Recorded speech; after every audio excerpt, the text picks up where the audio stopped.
Entonces vamos a ver hoy el Salmo 6 y el tema hoy se llama el poder de la confesión de pecado. El poder de la confesión de pecado. Vamos a leer el Salmo y otra vez con su título dice: para el director del coro, con instrumentos de cuerda, sobre una lira de 8 cuerdas. Salmo de David. Verso 1. Señor, no me reprendas en tu ira, ni me castigues en tu furor. Ten piedad de mí, Señor, porque estoy sin fuerza.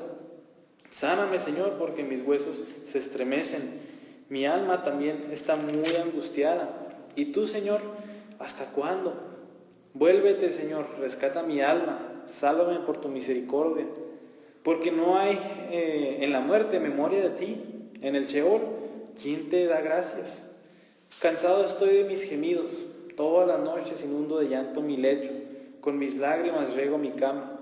Se consumen de sufrir mis ojos, han envejecido a causa de todos mis adversarios.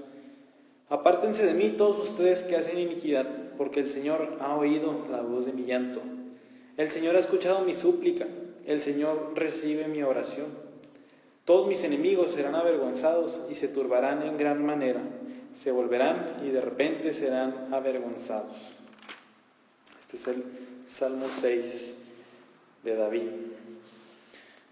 Si hay algo en que la Biblia hace un énfasis así muy especial, es que Dios es santo. Eso lo deja claro en muchos pasajes.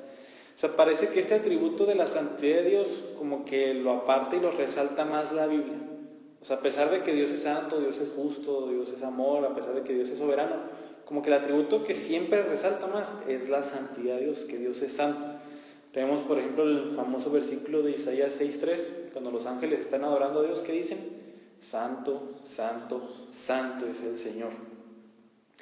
Así como la Biblia dice que Dios es santo en muchos lugares, también dice lo que Dios desea de la vida de los creyentes, y es santidad.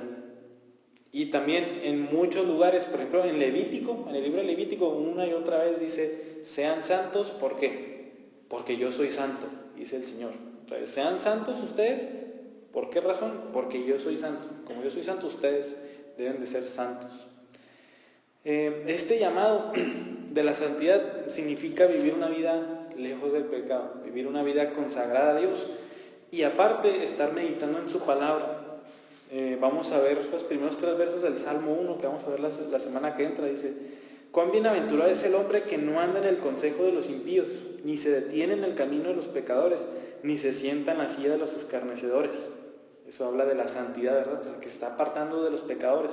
Y enseguida dice: sino que en la ley del Señor está su deleite, y en su ley medita de día y de noche. O sea, ¿qué es lo que también hace? Ya vimos que no hace, y es acercarse a los pecadores, y bueno, más bien acercarse en el sentido de hacer lo mismo que ellos. Sino que ¿qué sí hace? En la ley del Señor medita de día y de noche. O sea, su meditar, su constante meditación, lo que está en su mente es la palabra del Señor que lo está transformando. Pero yéndonos a la vida diaria del creyente, ya diciendo que Dios es santo y que Dios nos demanda que seamos santos, la pregunta sale que ¿qué pasa cuando un cristiano peca? O sea, ¿qué pasa entre Dios y el creyente? Hay una historia rápida y alegre de lo que pasa cuando el cristiano se arrepiente pronto, y eso es de que restablece su comunión con el Señor, pues luego. O sea, puede sufrir las consecuencias de su pecado, pero al menos con el Señor se encuentra reconciliado ya. Pero, ¿qué pasa cuando el creyente no lo confiesa y lo guarda? Pues el Señor siempre cumple sus promesas. Estamos todos de acuerdo con eso. O sea, si le he dicho algo, eso va a pasar. Y en Hebreos 12 nos dice qué es lo que pasa cuando un cristiano no se arrepiente, y especialmente el verso 6 dice que el Señor a todo el que recibe por hijo, a todo el que ama, azota y disciplina. ¿Por qué? Porque el Señor quiere que nosotros seamos santos, y si nosotros pues no nos dejamos, pues el Señor va, así como un buen padre ejerce disciplina sobre un hijo malcriado, lo que hace el Señor es lo mismo, nos disciplina ¿para qué? Para que nosotros nos corrijamos. Y esto es lo que vemos en el Salmo 6. David, vamos a ver que se encontró un momento donde no confesó su pecado y estuvo bajo la disciplina del Señor. Estas consecuencias de no haber confesado su pecado de David fueron bastante graves, y a lo mejor lo notaron en los primeros versos, cómo se encontraba David por no haber confesado su pecado. En los primeros 5 versos vemos a David bajo la disciplina de Dios. ¿Cómo estuvo David cuando estuvo bajo esta disciplina? Dice el verso 1: Señor, no me reprendas en tu ira, ni me castigues en tu furor. Hasta este punto fue cuando David empezó a confesar su pecado. Ya tenía bastante tiempo sin confesarlo, y aquí llegó a ese punto. Aquí David sabe que hizo enojar al Señor. Lo sabe y lo está reconociendo. David hizo algo que el Señor prohibía, no confesó su pecado, y es lo que David está experimentando ahora. Y nosotros también, así como está diciendo David, no me reprendas en tu ira, ni me castigues en tu furor, es lo que nosotros tenemos que entender, que a Dios le desagrada, Dios aborrece, Dios odia el pecado. Es algo que no puede estar delante de Dios, así como dice Habacuc 1:13, delante de tus ojos no hay impureza. ¿Por qué? Porque Dios es santo. Eso fue lo que dijimos ahorita. Cuando pecamos, nunca, jamás debemos de pensar que Dios a lo mejor hizo oídos sordos o se hizo de la vista gorda. Por supuesto que no. Nosotros tenemos que lidiar con nuestro pecado. No hay manera de taparlo. Hay ejemplos de lo que pasa cuando alguien trata de tapar su pecado, y el Salmo 6 es uno. Y vemos claramente que al creyente no le va nada bien. Estas imágenes que está usando David de no me reprendas en tu ira, ni me castigues en tu furor, están hablando sobre un Dios enojado, sobre un Dios airado. No que esté locamente enfurecido, sino que está molesto y muy enojado por el pecado. El furor es el exhalar fuerte cuando alguien está airado así. Imagínense que nosotros pudiéramos percibir a Dios así cuando nos pecamos. Ciertamente confesaríamos nuestros pecados mucho más pronto si imaginamos a Dios así. Y en el verso 2, David le pide una restauración. Ten piedad de mí, Señor, porque estoy sin fuerza. Sáname porque mis huesos se estremecen. Quiero que nos centremos aquí en las palabras ten piedad de mí. Hemos visto muchos salmos donde los enemigos de David lo persiguen. ¿Y qué es lo que dice David? Por ejemplo, en el Salmo 5:10, en el Salmo anterior, dice: tenlos por culpables. Acuérdense que David muchas veces dice: Señor, hazme justicia, o Señor, vindícame, que es lo mismo. Sé justo, Dios, porque me están persiguiendo. Pero aquí David dice algo totalmente contrario. Aquí David dice: ten piedad de mí. Ahora sí, David no le pide justicia a Dios, sino que le pide piedad. Sabía que si David ahorita le pedía justicia a Dios, ¿qué iba a hacer Dios? Voy a ser justo, te mueres ahorita. Esa es la paga del pecado, la muerte. Y es aquí donde nos anima a conocer a Dios, a conocer cómo es Dios.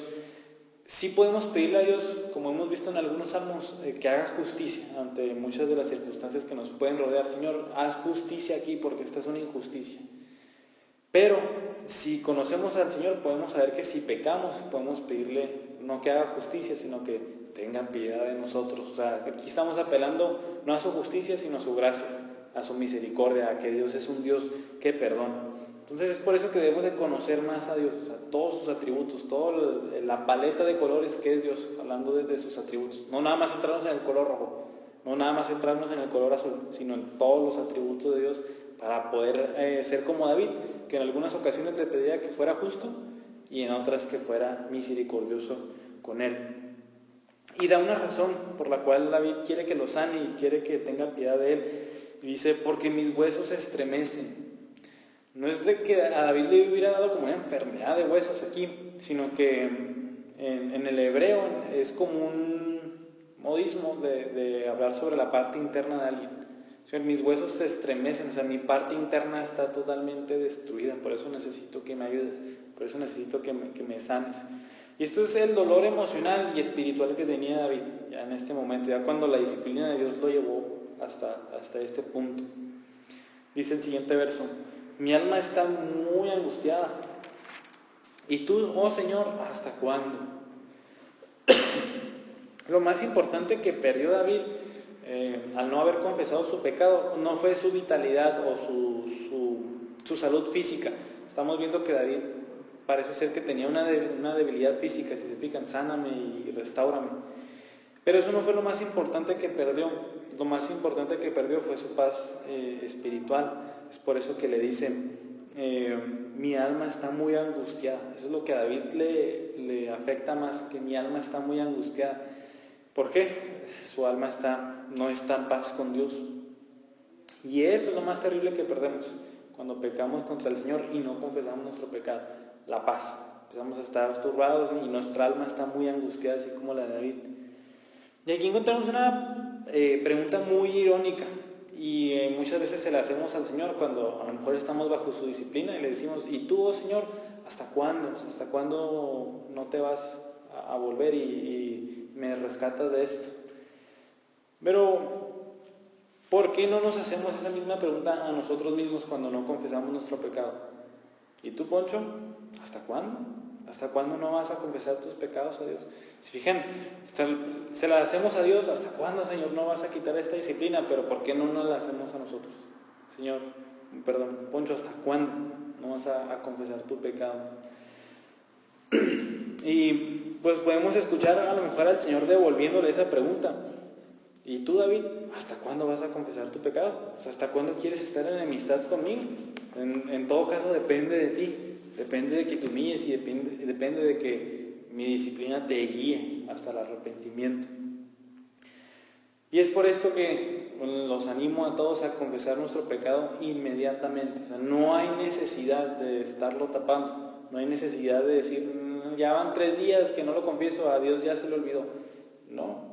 Mientras más lo guardemos, Dios va a usar más y más fuerza para que nosotros lo saquemos de ahí y lo confesemos. Pues de eso se trata la vida cristiana, de estar dejando nuestro pecado, no estarlo sepultando por ahí, estarlo dejando, estarle diciendo, Señor, he fallado aquí, ayúdame a no hacerlo más. Este miércoles vimos que tenemos un poder para poder dejar ese pecado. No lo hacemos en nuestras fuerzas, lo hacemos con ayuda de Dios, pero requiere de nuestra cooperación. La santificación es un proceso de dos, de Dios ayudándonos, pero nosotros también dejando ese pecado. Verso 4 dice, vuélvete, Señor, rescata mi alma y sálvame por tu misericordia. Cuando estamos bajo esta disciplina de Dios, pues el Señor simplemente, nuestra comunión con Él es la que se rompe. Nuestra comunión con Él se rompe totalmente. No es de que dejemos de ser cristianos, como ahorita vamos a ver, no es de que ya no seamos salvos, pero sí se rompe nuestra comunión con el Señor. Y aquí cuando le dice David, vuélvete, es como si le estuviera dando la espalda a Dios. O sea, voltéate ya volteame a ver, ya quiero otra vez tener comunión contigo. Muchas veces, bajo la disciplina de Dios, nosotros, haciéndonos locos, podemos estar orando a Dios por otras cosas. Señor, esto, así como si nada hubiera pasado, pero vamos a encontrar que tenemos un Dios que nos está dando la espalda. No estás bien conmigo, no has confesado ese pecado. Y es aquí donde, cuando lo confesamos, ya podemos decirle, vuélvete. Y es cuando nuestra comunión con el Señor se restablece. No es hasta que no confesamos nuestro pecado, hasta que el Señor otra vez lo sentimos que ya está de frente con nosotros, ya cara a cara, platicando con Él. Mientras está como si estuviera de espaldas, así como dice David, vuélvete.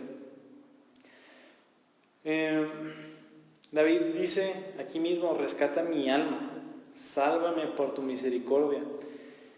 Y otra vez aquí lo que David se está preocupándose es por su estado espiritual. Y pues la pregunta es, David tenía otra vez aquí sus prioridades. A David le importaba más su situación espiritual que su situación física, que era muy grave, ahorita vamos a ver. Y a nosotros, ¿qué es lo que más nos duele cuando estamos bajo la disciplina del Señor? Las consecuencias físicas que vimos aquí, tristeza, agonía, una enfermedad, como se manifiesta la disciplina del Señor, o que realmente hemos perdido nuestra comunión con Él. O sea, ¿qué es lo que nos duele? ¿Qué es lo que más nos molesta? ¿Qué es lo que más nos cala cuando estamos bajo la disciplina del Señor?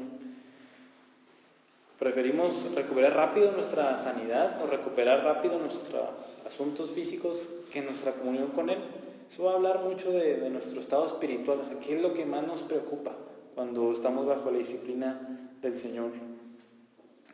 Finalmente, el verso 5, cuando estamos viendo la disciplina del Señor, dice David: porque no hay en la muerte memoria de ti, en el Sheol, ¿quién te da gracias?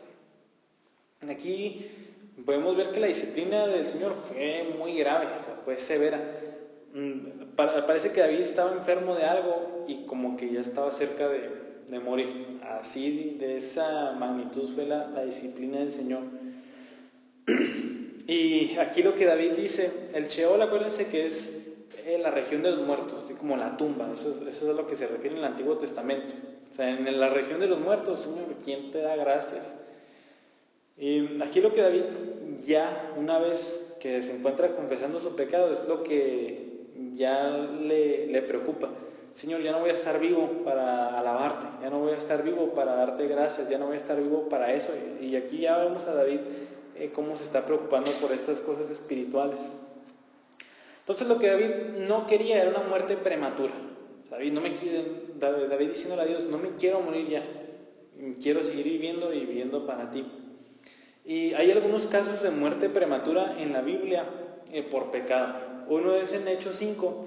En Hechos 5 tenemos la historia de Ananías y Zafira, como una pareja vendieron un terreno que tenían, tuvieron el dinero, agarraron una parte del dinero y fueron con Pedro y los apóstoles y les dijeron: aquí está todo el dinero de la propiedad. Y vaya, ya sabemos la historia. Ananías se murió y después fueron a preguntarle a Zafira: oye, ¿por qué mintieron? No mentimos, también. Los dos se murieron ahí. ¿Cuál fue el pecado? ¿No darlo todo? No. El pecado fue decir que habían dado todo cuando se habían quedado con una parte. O sea, si hubieran dicho: aquí está el 10% del terreno, no hubiera pasado nada. Pero su pecado fue ahí el orgullo, la mentira, el querer apantallar de los demás, ¿verdad? No, lo dimos todo. No. Entonces ahí vemos a Ananías y a Zafira muriendo totalmente. Ahí quedaron los dos.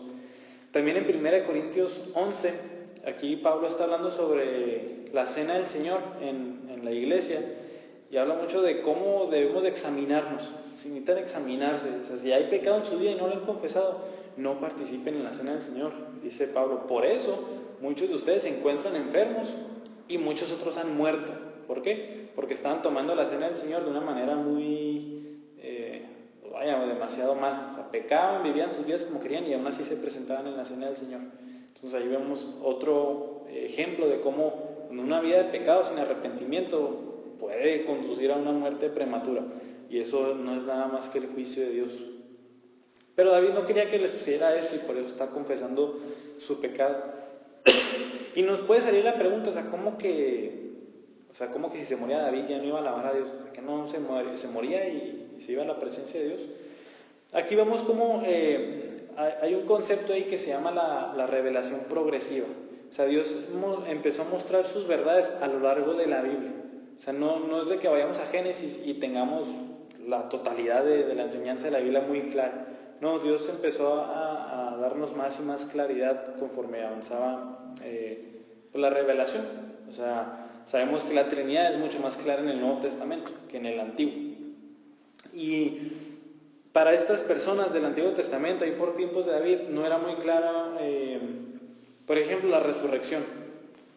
Pero en Daniel 12 tenemos una enseñanza clara de que va a haber resurrección de los muertos.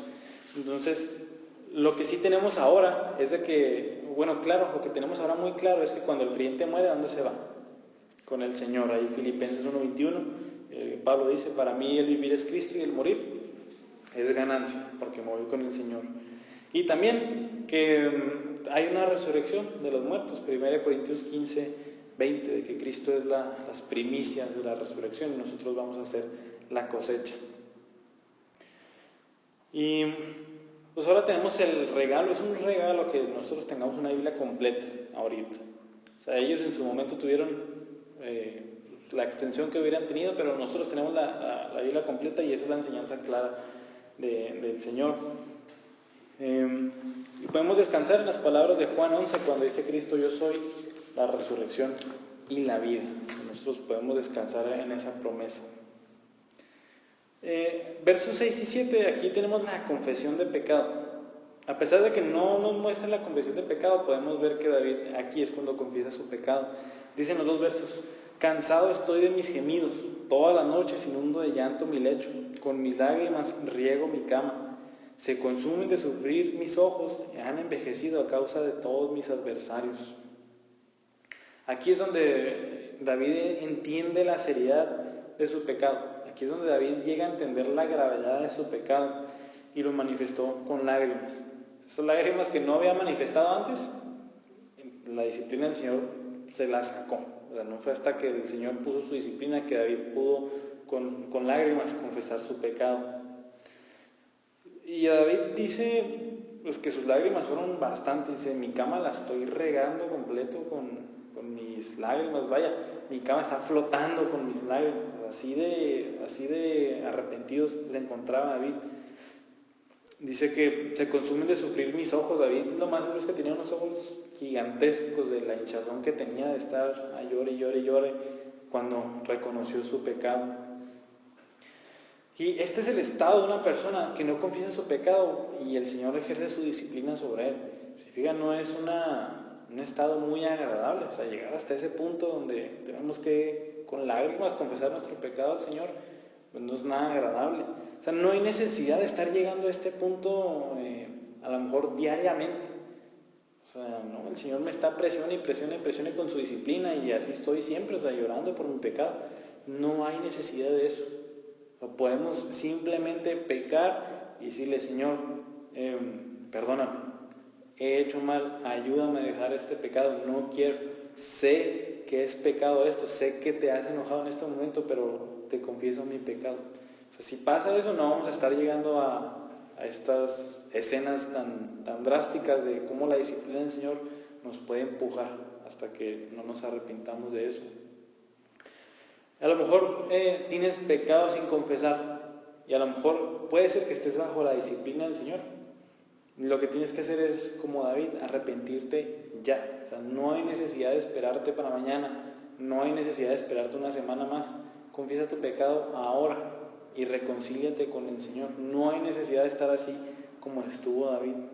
Es mucho mejor dejar nuestro pecado ya y tener una comunión con el Señor ahorita que seguir ahí escondiendo nuestro pecado y seguir bajo la disciplina del Señor.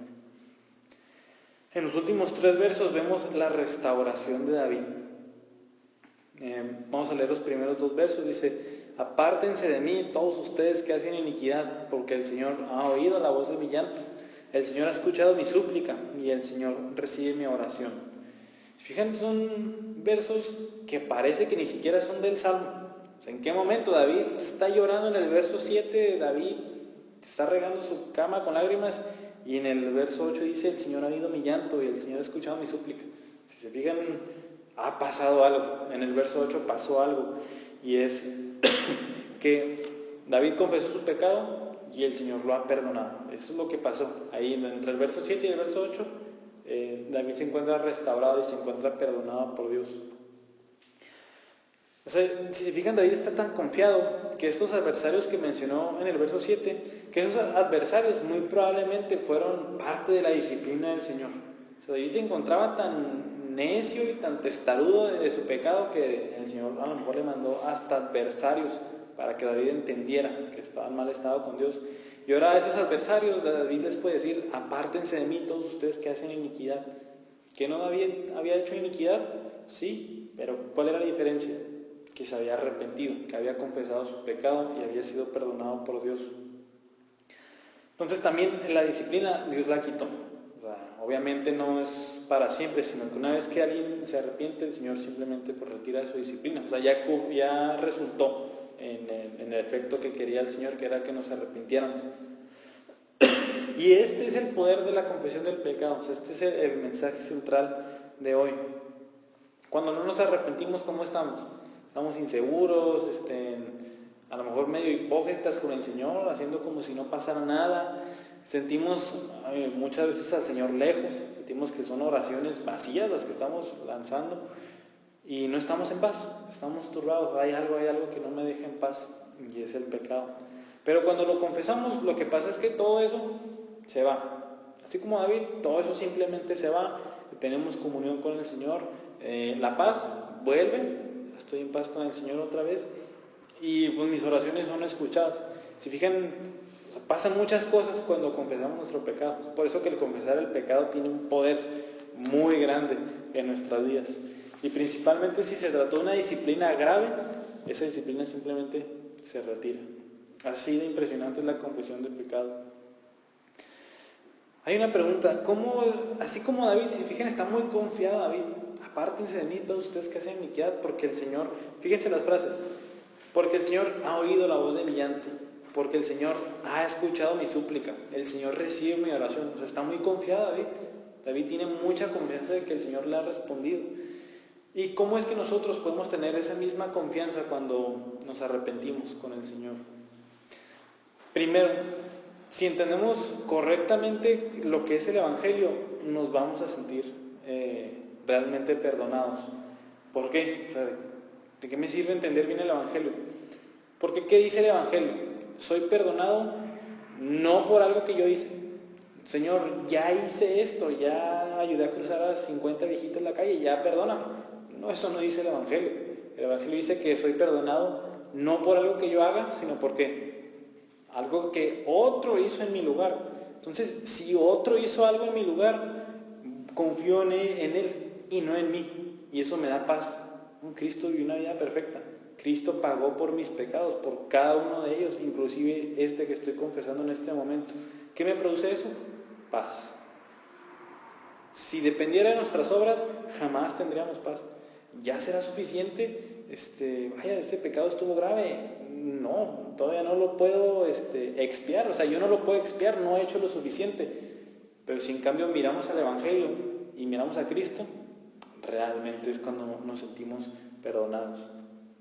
También vamos a la palabra de Dios, Romanos 8:1. Ahora, ninguna condenación hay para los que están en Cristo Jesús. Si meditamos en esas palabras, si nos detenemos y masticamos ese versículo, vamos a entender que realmente hay perdón. Ninguna condenación hay. También Romanos 8:33. ¿Quién acusará a los escogidos de Dios? Si Dios es el que los declara justos, si Dios es el que los justifica. Nadie. Entonces, si estoy en una correcta relación con Dios, puedo ir a esos versos y sentirme en paz, sentirme realmente perdonado. ¿Por qué? Porque estoy en Cristo. Cristo es quien murió por mí. Cristo es quien vivió también por mí. Y es ahí cuando empiezo a sentirme realmente perdonado. Entonces, ¿cómo nos sentimos perdonados? Confiando en el Evangelio, creyendo el Evangelio y confiando en estos pasajes que nos dan paz, o sea, que nos dicen, has sido perdonado realmente. Cristo llevó todos tus pecados. El verso 10 dice, todos mis enemigos serán avergonzados y se turbarán en gran manera. Se volverán y de repente serán avergonzados. Así acaba David este salmo. Ahora, si se fijan, tenía adversarios David, y hasta cuándo oró para que se fueran. Al último, hasta el final está diciendo David, ahora sí, apártense, ahora sí Dios haz justicia, ahora sí Dios quítame a estos enemigos que tengo. Así como muchos salmos que hemos visto donde David le pide a Dios que quite a sus adversarios. Haz cuenta, o sea, podemos poner aquí uno de esos salmos, pero no fue hasta el final, hasta que David realmente entendió que estaba perdonado por Dios, clamó por esto. Si le hubiera pedido a Dios esto primero, ¿qué hubiera pasado?